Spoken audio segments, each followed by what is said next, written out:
بسم اللہ الرحمن الرحیم۔ دوستو، آج ہم آپ کو حضرت یوسف علیہ السلام کی قبر کے متعلق حیرت انگیز واقعہ بتائیں گے کہ ابن ابی حاتم کی ایک حدیث میں ہے کہ نبی کریم صلی اللہ علیہ وآلہ وسلم کسی عرابی کے ہاں مہمان ہوئے۔ اس نے آپ صلی اللہ علیہ وآلہ وسلم کی بڑی خاطر تواضع کی۔ واپسی میں آپ صلی اللہ علیہ وآلہ وسلم نے فرمایا، کبھی ہم سے مدینے بھی ملنے آنا۔ کچھ دنوں بعد عرابی آپ صلی اللہ علیہ وآلہ وسلم کے پاس آیا۔ حضور صلی اللہ علیہ وآلہ وسلم نے فرمایا، کچھ چاہیے؟ اس نے کہا، ہاں، ایک تو اونٹنی دیجئے اور ایک بکری دیجئے جو دودھ دیتی ہو۔ آپ صلی اللہ علیہ وآلہ وسلم نے فرمایا، افسوس، تو نے بنی اسرائیل کی بڑھیا جیسا سوال نہ کیا۔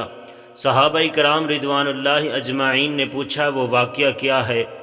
آپ صلی اللہ علیہ وآلہ وسلم نے فرمایا، جب کلیم اللہ بنی اسرائیل کو لے کر چلے تو راستہ بھول گئے، 1000 کوشش کی لیکن راہ نہ ملی۔ آپ نے لوگوں کو جمع کر کے پوچھا، یہ کیا اندھیرا ہے؟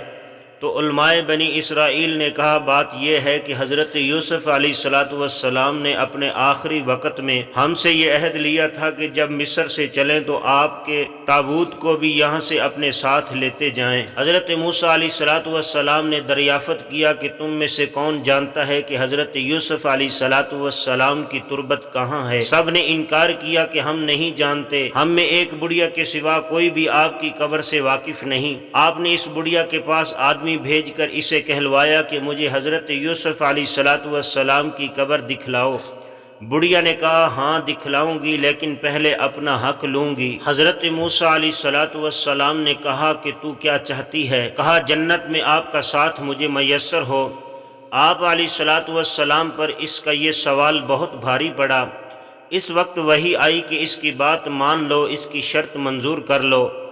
اب وہ آپ کو ایک جھیل کے پاس لے گئی جس کے پانی کا رنگ بھی متغیر ہو گیا تھا، اور کہا، اس کا پانی نکال ڈالو۔ جب پانی نکال دیا گیا اور زمین نظر آنے لگی تو کہا، اب یہاں کھودنا شروع کرو، تو قبر ظاہر ہو گئی۔ تابوت ساتھ رکھ لیا، اب چلنے لگے تو راستہ صاف نظر آنے لگا اور سیدھی راہ لگ گئے۔ جو آپ کا تابوت تھا وہ سنگ مرمر کا بنا ہوا تھا، اور اس کو حضرت موسیٰ علیہ السلام فلسطین لے گئے، اور حضرت اسحاق علیہ السلام اور حضرت یعقوب علیہ السلام کے برابر لا کر ان کو دفن فرما دیا۔ حضرت یوسف علیہ السلام کی قبر مبارک جو ہے، اس کے متعلق حیرت انگیز واقعہ کہ اللہ پاک نے ان کی قبر مبارک کو ایسے پوشیدہ کر دیا گویا ایک دریائے نیل کے کنارے جو جھیل بنی ہوئی تھی اس کے اندر رکھا گیا، اور تابوت بالکل محفوظ رہا کیونکہ وہ سنگ مرمر کا بنا ہوا تھا۔ بہرحال نبی اکرم صلی اللہ علیہ وآلہ وسلم نے اس عرابی سے ارشاد فرمایا کہ مجھے تو شک تھا کہ کہیں تم نہ کہہ دو کہ یا رسول اللہ صلی اللہ علیہ وآلہ وسلم، میں آپ کا ساتھ چاہتا ہوں،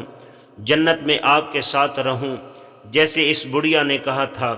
تو حضور اکرم صلی اللہ علیہ وآلہ وسلم نے فرمایا، تم نے دنیا کی چیز طلب کر لی، اور وہ بڑھیا جو بڑی سمجھدار تھی، آخرت کی ایک بہت بڑی چیز کہ موسیٰ علیہ السلام کی رفاقت نصیب ہو جائے، وہ طلب کر لی۔ بہرحال ہر انسان کا اپنا ذہن ہے کہ وہ کس موقع پر، کس جگہ، کس سے کیا چیز مانگتا ہے۔ دعا ہے کہ اللہ ہمیں بھی جنت میں حضور اکرم صلی اللہ علیہ وآلہ وسلم کا قرب نصیب فرمائے، آمین۔